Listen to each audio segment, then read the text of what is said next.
This story begins with KNULL, imprisoned on a remote planet known as KNULL. Here, we learn that the inhabitants of this planet are his children, creatures called symbiotes, all of whom suffer under KNULL's oppressive rule.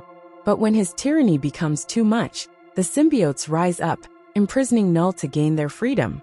However, KNULL is determined to escape, and to do that, he needs an artifact called the Codex.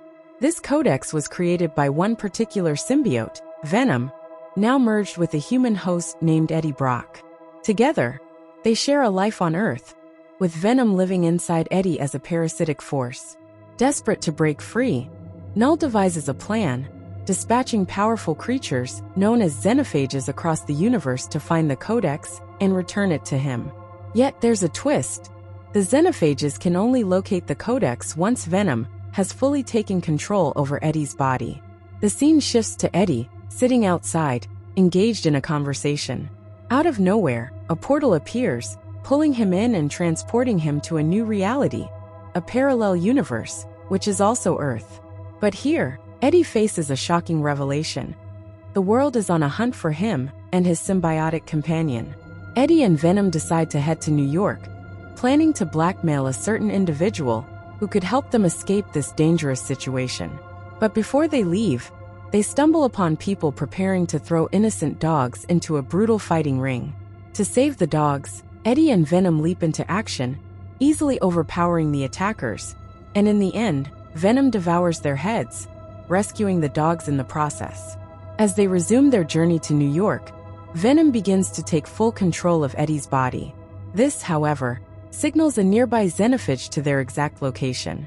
The scene shifts again, this time to Area 51, an underground facility where a scientist is experimenting on various symbiotes.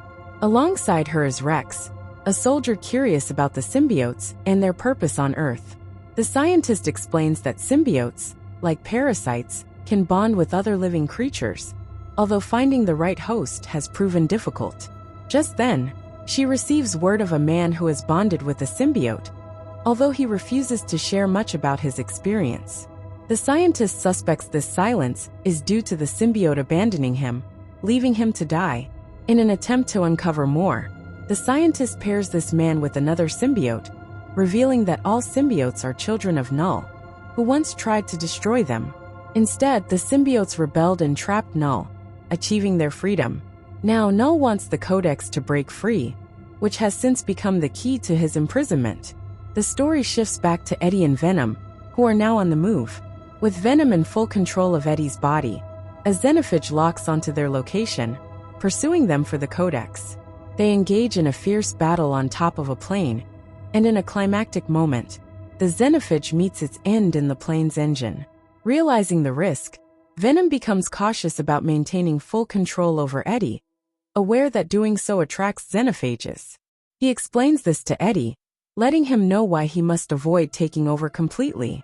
In an unexpected moment, Venom throws Eddie from the plane, only to swoop down and save him like a parachute. Now Eddie is left to grapple with this new reality. He's still unsure of what exactly the xenophages want. Venom explains that KNULL is after the codex, which they unintentionally created.